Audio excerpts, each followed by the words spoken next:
बदबू आ रही है क्योंकि भंवरा तो फूलों के रस पीने वाला, साफ सुथरा रहने वाला, और कीड़ा गंदे नाली का रहने वाला। और जैसे भंवरा आया तो भंवरे ने देखा भैया यहाँ तो बहुत बुरा हाल है। उसने कहा भैया तुमने बुलाया था, मैं आ गया। कीड़ा कहने का मुझे बहुत खुशी हुई, तुम आओ मैं तुम्हें पहले कुछ खिलाता हूँ। और पता कहाँ लेकर के गया? एक गोभी के फूल के ऊपर। अब भंवरा उस फूल के रस को पिए, तब महाराज उसमें तो कोई स्वाद ही नहीं था। भंवरा भी सोचे शायद शुगर फ्री होगा। अब भैया कुछ अपने देते हैं ना, अब कई बार ऐसा अपने अपने तरीके से सब करते हैं।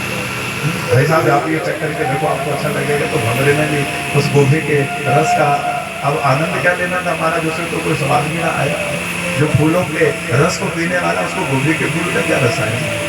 और अभी वो महाराज वहां पर बैठा ही था और इतने में खेत का मालिक आया और उसने गोबर फेंका। और महाराज उस गोबर के छींटे भंवरे के ऊपर पड़े और भंवरा तो सोचने लगा फिर तेरी की क्या हो गया इतनी बदबू। और कीड़ा बोला क्या बोले, मजा आ गया, फिर वो तो रहता है उस गंदगी में। अब देखो भंवरे ने मन ही मैंने विचार किया इसमें गलती कीड़े की नहीं, क्योंकि अभी तक ये रहा ही इस गंदगी में और मैंने इससे मित्रता की है, तो मेरा फर्ज है कि उसको उस गंदगी से बाहर निकालूं। तो उस भंवरे ने क्या किया, उस कीड़े से कहा मित्र मैं तेरे घर में आया, अब तू मेरे घर में चल। कहने लगा भैया तू तो रहता है बाग बगीचों में, मैं वहां कैसे पहुंच पाऊं। कहने लगे चिंता मत कर, बैठ मेरी पीठ पे।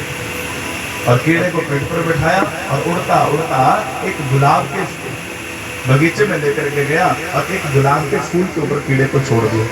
पहले तो कुछ खा पी लो। पहली बार कीड़े ने गुलाब के फूल के रस को पिया और महाराज वो सोचने लगा मैंने तो जिंदगी खराब कर ली है। असली स्वाद जीवन में आज मुझे मिला, अभी तक तो मैं गंदगी में ही रहा।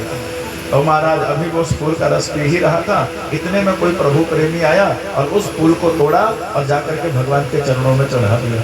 और कीड़ा देखते देखते महाराज ठाकुर जी के चरणों में लग गया। बोलो वृंदावन में हरिलाल की। तो जरा सोचिए विचार करिए कि उस कीड़े का उस भंवरे से मित्रता करने में कितना फायदा है, लेकिन भंवरे को कितना नुकसान हुआ। हम लोग भी महाराज कुछ ऐसे लोग अपने जीवन में अपने मित्रता उनसे कर लेते हैं जो हमारे जीवन को बर्बाद कर देते हैं। इसलिए मित्र बनाइए, लेकिन ऐसा मित्र हो जो हमारे जीवन को ठाकुर जी के चरणों से जोड़ दे। बोलो वाकई की। और अब पता कैसे लगेगा कि कौन कैसा मित्र है। अब मैं आपको एक बात बताऊं, जैसे मान लो कि कोई यात्रा जा रही है और आपकी सहेली आपको कह रही चल तू भी चल यात्रा नहीं मेरे पास समय नहीं, अरे काम कभी नहीं खत्म होंगे, और वो जबरदस्ती आपको उठा करके ठाकुर जी के दरबार ले जाए, समझ लो पक्की सहेली है, बेस्ट फ्रेंड है।